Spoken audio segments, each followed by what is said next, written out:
My name is RobynHyde, and I've been at Westminster College for 13 years now. And I teach mostly the organic chemistry class as well as some of the upper division chemistry classes.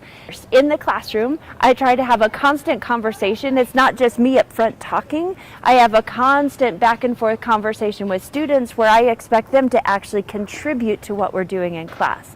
But then the other thing that I do is I do a lot of kinds of outreach activities outside of class. So for instance, last week we were at 2 kids' Halloween parties. I think we made 400 batches of glitter slime. And so I like to use experiences like those to engage students in science outside of this building right here. Though it's very beautiful, it's really nice to get out into the community and see how chemistry happens out in society.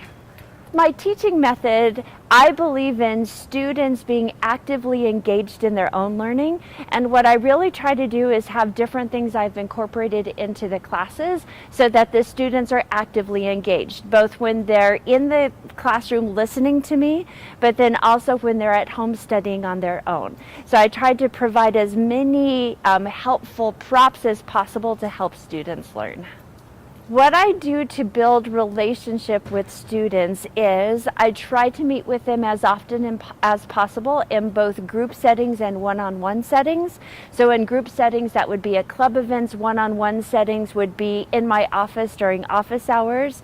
And then also I do all these different kind of outreach events where I take the students outside of these walls and take them into the community. And that's how I really get to know students. I'm probably famous for teaching a very difficult class. That's probably one thing I'm famous for. I think for the stories that I bring into the classroom, like about me or about cooking, because my other specialty is that I'm kind of a cooking chemist. I like to talk about how we see chemistry while we're cooking. So I would say that's probably one thing that I'm famous for. And then also writing terribly spelled words on the whiteboard because I'm trying to talk and think and write all at the same time.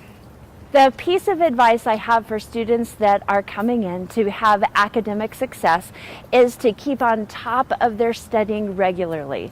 So studying cannot happen like the night that homework is due or the night before an exam. It has to happen all the time.